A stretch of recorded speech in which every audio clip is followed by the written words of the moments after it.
నిన్న మొన్న మొత్తం పవన్ కళ్యాణ్నే కవర్ చేసాము, అతని గురించే మాట్లాడాము. ఏవో పిచ్చివాగుళ్ళు వాగుతాడు, దాన్ని మనము ఒకటి కామెడీగా చెప్పుకోవచ్చు, ఒకటి సీరియస్ గా చెప్పుకోవచ్చు, ఒకటి ఎగతాళి చేస్తా చెప్పుకోవచ్చు, ఒకటి ఆయన భావాల్ని ఆయన అర్థాల్ని విశదీకరించి ప్రజలకు వివరించే ప్రయత్నం చేయొచ్చు. కానీ సిన్ బాబు అలిగినట్లున్నాడు, సిన్ బాబు హర్ట్ అయ్యాడు.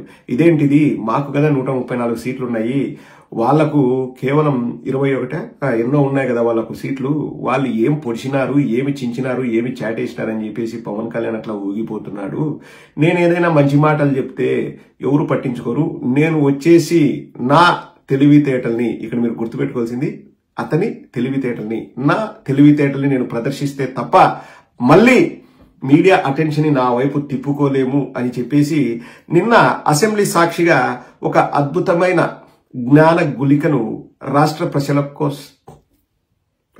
ప్రజల కోసం ప్రసాదించాడు మా సిన్ బాబు. ఒకసారి అది చూద్దాం. చివర్లో చిన్నపిల్లల్ని ఎలా బుజ్జగించాలి, ఎలా వాళ్ళను ఆడించాలి, లాలించాలి అనేది కూడా చెప్తాడు. నవ్వుకోవడానికి లేండి, అతను కూడా పాపం నవ్వుకోవడానికి అన్నట్లే, అంటే పిల్లాడిని నవ్వించడానికి. సో ఫస్ట్ సీరియస్ మ్యాటర్లోకి వెళ్ళి లాస్ట్ లో కొంచెం బాగా ఆహ్లాదంగా నవ్వుకుంటూ ముగిద్దాం. సో సిన్ బాబును ప్రవేశపెడుతున్నాం. బాధపడ్డట్టున్నాడు, పవన్ కళ్యాణ్కే నా అటెన్షన్ అని చెప్పేసి కాట్రాజు కాటేసినట్టు ఏదో వేయడానికి మనం ముందుకు వస్తున్నాడు. వెల్కమ్ సిన్ బాబు, నువ్వు లేకపోతే ఫన్ అనేది మిస్ అవుతుంది ఆంధ్రప్రదేశ్ లో. ఏదో వరుణ్ తేజు, వెంకటేష్ F2 F3 చేయడం కాదు, అసలు రియల్ ఫన్ నీదే. వెరీ పవర్ఫుల్ ఫన్, పర్ఫార్మెన్స్ అదిరిపోయే ఫన్, అన్ని ఓకే. 10 లక్షల పుస్తకాలు కేవలం ఇంటర్మీడియట్ గురించి చెప్తాను. 10 లక్షల పుస్తకాలు మేము ప్రింట్ చేస్తాం అధ్యక్ష. సుమారుగా 30 పైసలు ఖర్చు అవుతుంది. అంటే 30 లక్షల రూపాయలు మేము ఈ పేజీలని తొలగించేదానికి సేవింగ్ చేశాం. అన్న మాకు అర్థం కాలేదని మీరు అనుకున్నారా? అర్థమయ్యేలాగా నేను చెప్తాను కదా. సో ఇంటర్మీడియట్ పుస్తకాలంట 10 లక్షలు ప్రింట్ చేస్తారంట, అంతవరకు క్లారిటీ ఉంది కదా. సో ఏవో కొన్ని అనవసరపు పేజీలు తీసేసారంట. ఆ అనవసరపు పేజీలు అచ్చేయడానికి ఒక పుస్తకానికి 30 పైసలు ఖర్చు అవుతుందంట. సో 10 లక్షల పుస్తకాల్లో ఆ అనవసరపు పేజీలు తొలగించినందుకు 30 లక్షల రూపాయలు ఆదా చేశారంట. ఇక్కడే సిన్ బాబు అనేవాడు, అంటే అతనిలోని టాలెంట్ బయటికి తొంగి చూస్తుంది కొక్కరొక్కో అని.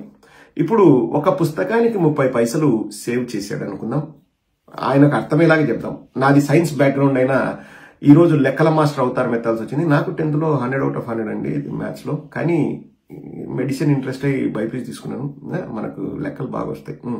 సో ఒక పుస్తకానికి 30 పైసలు ఆదాయం చేసిన సినబాబు 10 పుస్తకాలకు ఎంత ఆదాయం చేస్తావు సినబాబు? 3 రూపాయలు. 100 పుస్తకాలకు 30 రూపాయలు, 1000 పుస్తకాలకు 300 రూపాయలు, 10,000 పుస్తకాలకు 3,000 రూపాయలు, 1,00,000 పుస్తకాలకు 30,000 రూపాయలు, 10 లక్షల పుస్తకాలకు 3 లక్షల రూపాయలే కదా. ఎలా సిన్ బాబు 30 లక్షలు ఎలా అవుతుంది? నువ్వు 30 లక్షలు ఎలా ఆదా చేస్తావు? ఒక పుస్తకానికి నువ్వు 30 పైసలు ఆదా చేస్తే 10 లక్షల పుస్తకాలకు నువ్వు ఆదా చేసేది కేవలం 3 లక్షల రూపాయలే, 30 లక్షల రూపాయలు కాదు. సరే నీకు అర్థమయ్యేలాగా ఇంకోలాగా చెప్తా. ఒక పుస్తకానికి 1 రూపాయి ఖర్చు అవుతుంది అనుకో, 10 లక్షల పుస్తకాలకు ఎంత అవుతుంది? 10 లక్షల రూపాయలు. ఒక పుస్తకానికి 2 రూపాయలు ఖర్చు అవుతుంది అనుకో, 10 లక్షల పుస్తకాలకు 20 లక్షల రూపాయలు. ఒక పుస్తకానికి 3 రూపాయలు ఖర్చు అవుతుంది అనుకో, 10 లక్షల పుస్తకాలకి 30 లక్షల రూపాయలు అవుతుంది. సో నువ్వు ఆదా చేసిందేమో 30 పైసలు. నువ్వు చెప్పేది ఏంటంటే 3 రూపాయలు ఆదా చేసినట్టు నువ్వు కన్ఫ్యూజ్ అయ్యి జనాల్ని కన్ఫ్యూజ్ చేస్తున్నావు.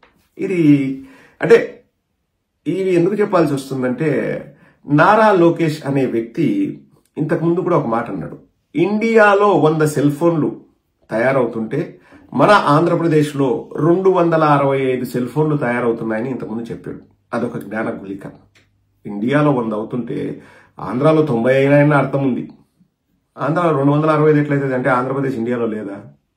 ఇండియాలో 265 ఆంధ్రాలో 100 అవుతున్నాయని అర్థం ఉంది. ఇవన్నీ చిన్నబాబు జ్ఞాన గుళికలు. ఇప్పుడు కొసమేర పండుగ కదా, దానికంటే ముందు సినబాబు గురించి మనం ఇంతకుముందు ఒక వీడియో చేసాం పెట్రోల్ ధరల గురించి.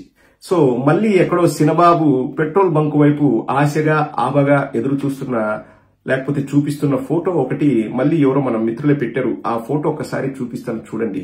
ఇది ఫిబ్రవరి 7వ తేదీ నారా లోకేష్ అంటే ఇప్పుడు 2023 ఫిబ్రవరి 7వ తేదీ నారా లోకేష్ జీవ్ గలం పాదయాత్రలో భాగంగా పెట్రోల్ బంకు వైపు వేలు చూపిస్తూ అతను రాసుకున్న మ్యాటర్ ఏంటంటే Andhra Pradesh is number 1 in petrol and diesel prices in the entire country, congratulations YS Jagan అని పెట్టారు.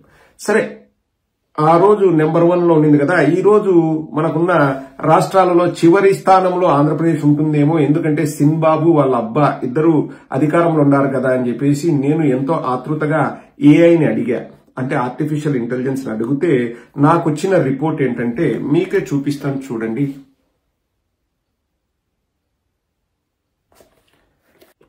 As of March 16, 2025, the highest petrol price in India is recorded in Andhra Pradesh at rupees 109.37 paise per litre, while the lowest in India is in Andaman and Nicobar Islands at 82 rupees 46 paise per litre.